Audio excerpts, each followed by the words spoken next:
Когато нещо не ти харесва, е време да вземеш нещата в свои ръце.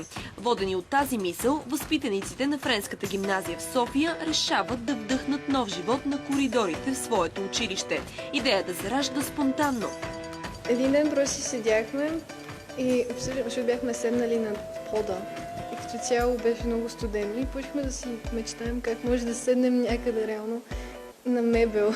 Защото в училището сега, както го виждате, не изглежда празно, но мое мнение беше изключително празно и създаваше една лоша атмосфера, като че ли на място малко е потискащо, като няма цвят и просто започваме да си мечтаме.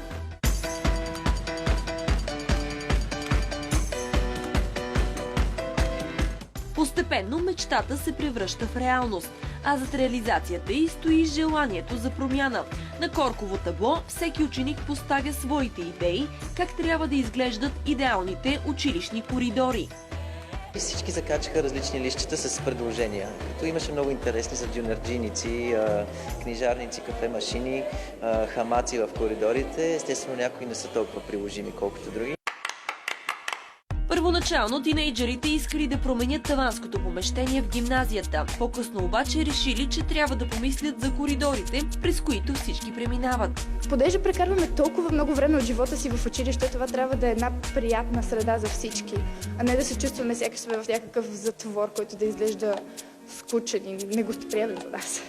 До момента учениците са успели да обзаведат 2 къта от училищния салон. Мебелите за единия са дарение от частна компания. Другите обаче са ръчно изработени от самите възпитаници на Френската гимназия.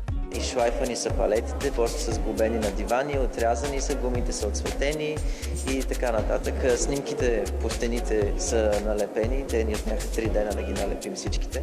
Снимките са от стари изложби на ученици на Френската, и които седат просто и чакат нещо да им се случи. Ние решихме да ги оползотворим и да си направим един саморъчен фототапет.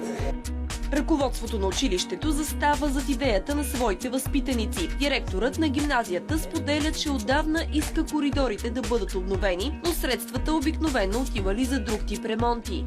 Идеите на нашите ученици в по-голямата си част винаги гледаме да бъдат реализирани, защото това са техните идеи и за мен училището трябва да ги учи не само на знания по отделните предмети, а и на това как човек може да постигне мечтите си.